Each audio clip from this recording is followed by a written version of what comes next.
The Wizard Werzal Tour, Redhill and Reigate, Book 2. Wizard Werzal arrived in Reigate to visit Bat Pipistrelle's new home. But bats are shy and sleep through the day, so he'd look around the town on his own. He started his day on Reigate Hill and saw the bunker from World War II. He stroked some friendly cattle until one gave his cloak a good chew. He walked through the town and the castle grounds until his hunger was too much to bear.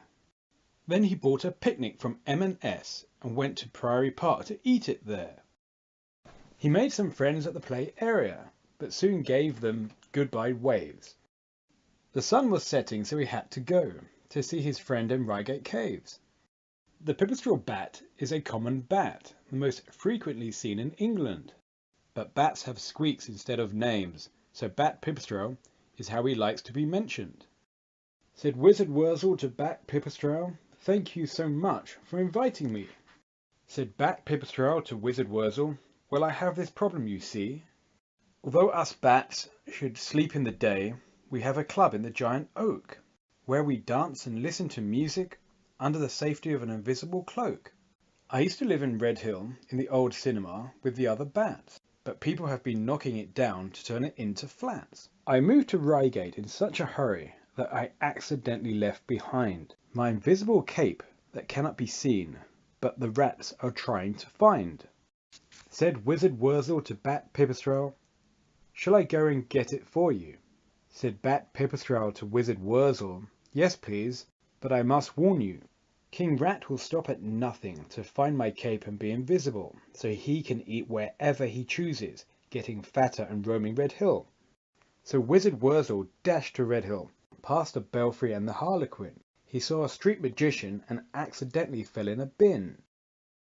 He arrived at the demolished old cinema, now being turned into flats. He attempted to enter and look for the cape, but was stopped by hundreds of rats. Sitting on a pile of rubble was the fattest rat he'd ever seen. He knew it must be King Rat, as he wore a crown and his face looked mean. Now wizards can see unseeable things, so knew the cape was by King Rat's head. A spell could freeze the rats for 10 seconds, but longer would leave all rats dead. The spell was cast, the rats froze 10 seconds, away he goes. 1. Stepping into the many rats, he tiptoed through them all. 2. He tripped, bounced, then rolled just like a rubber ball. 3.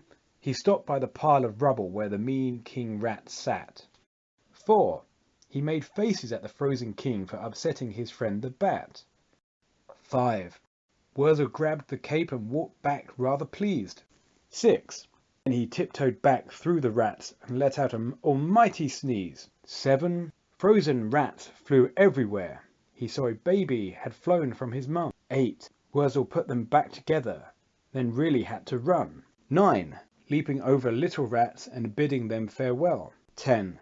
Wizard Werzal kept on running while lifting them frozen spell.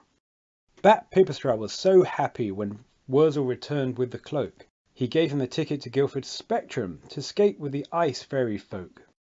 Wizard Werzal and Bat Pipistrelle celebrated with a nice cup of tea.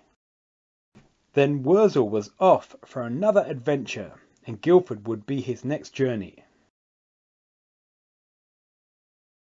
This was my Redhill and Reigate adventure. My next adventure would be Guildford. Please visit BookPotato.org to follow my other adventures and to see their wide range of books.